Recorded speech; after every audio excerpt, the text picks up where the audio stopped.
దివ్య ఖురాన్ ఆవిర్భవించిన పవిత్ర మాసం రంజాన్ మాసం.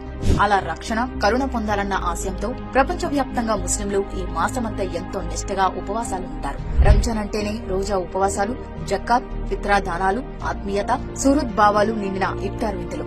ఇటువంటి కార్యక్రమంలో ఒకటి బడేరాత్ నమాజ్. అటువంటి నమాజ్ కోసం వెళ్తున్న ముస్లిం మహిళను పట్టుకుని వేధించి ఆమె ముఖానికి ఉన్న బుర్కాను తొలగించాడు ఒక రౌడీ. అవమానం భరించలేక ఆ విషయాన్ని వెళ్లి తన భర్తకు, కుమారుడికి చెప్పుకుంది ఆ మహిళ. వారిద్దరూ వెళ్లి ఆ రౌడీని నిలదీశారు. క్షమాపణ కోరాల్సిన ఆ రౌడీ తిరిగి బాధితులను చెప్పుతో కొట్టాడు. నంద్యాల జిల్లా నందికొట్కూరులో జరిగిన ఈ ఘటనలోని ఆ రౌడీ శ్రీనివాస్ రెడ్డి అనే వైసీపీ నేత. అంతేకాదు, పురపాలక సంఘ కోఆప్షన్ సభ్యుడు, ట్యాబ్ చైర్మన్ బైరెడ్డి సిద్ధార్థ రెడ్డికి ముఖ్య అనుచరుడు. అధికార మదంతో శ్రీనివాస్ రెడ్డి చేసిన ఈ దుర్మార్గంపై నిలదీయడానికి ముస్లిం సోదరులంతా ఏకమై అతని ఇంటి దగ్గరకు వెళ్లారు.